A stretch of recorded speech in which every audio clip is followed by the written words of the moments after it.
बर ते event management विषयी काहीतरी सांगत होते की यांच्याकडून शिकावं इव्हेंट मॅनेजमेंट.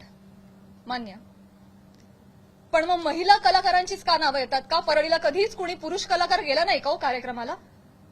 त्यांची नावं का नाही येत? इव्हेंटमॅनचं तुम्हाला जर एक उदाहरण द्यायचं आहे तर पुरुष कलाकारांची नावं घ्या ना. महिलांची नावं घेऊन अतिशय कष्टानं ज्या महिला अतिशय छोट्या फॅमिलीमधून येऊन संघर्षमय आयुष्य जगत मोठ्या होतात आणि आपलं एक नाव कमवतात, त्यांची प्रतिमा ते असं बोलून डागाळतात. हे कितपत योग्य आहे? तुम्हाला उदाहरण द्यायचं, तुम्ही पुरुष कलाकारांची नावं द्या. पण त्यांनी तसं केलं नाही. त्यांनी त्यांच्या वैयक्तिक स्वार्थासाठी फिल्म इंडस्ट्रीमध्ये काम करणाऱ्या महिलांची नावं घेतली, त्याचा वापर केला, गैरवापर केला. त्यांनी स्वतःचा टीआरपी वाढवण्यासाठी महिलांची नावं घेतली, अतिशय कुत्सितपणे टिप्पणी केली, अतिशय कुत्सितपणे. एक कलाकार म्हणून वेगवेगळ्या शहरांमध्ये जाणं, प्रेक्षकांचं मनोरंजन करणं हे कलाकारांचं काम आहे. आणि फक्त परळी नाही, महाराष्ट्राच्या कानाकोपऱ्यात जाऊन मी याही आधी कार्यक्रम केलेले आणि यापुढेही करत राहणार आणि सगळेच कलाकार करतात.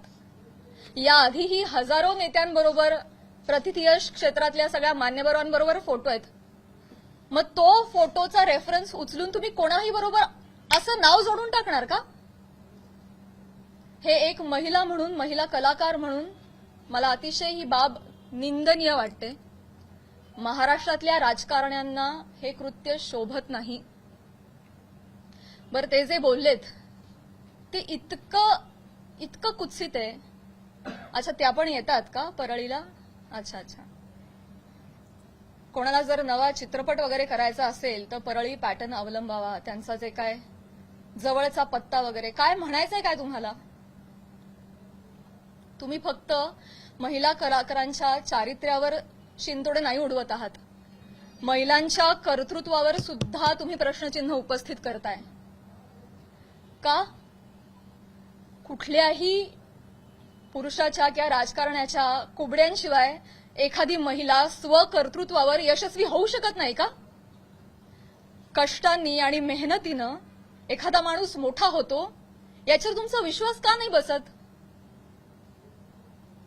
ही अशी टिप्पणी करून तुम्ही माझी नाही, आम्हा महिलांची नाही, स्वतःची मानसिकता दाखवताय असं मला वाटतं.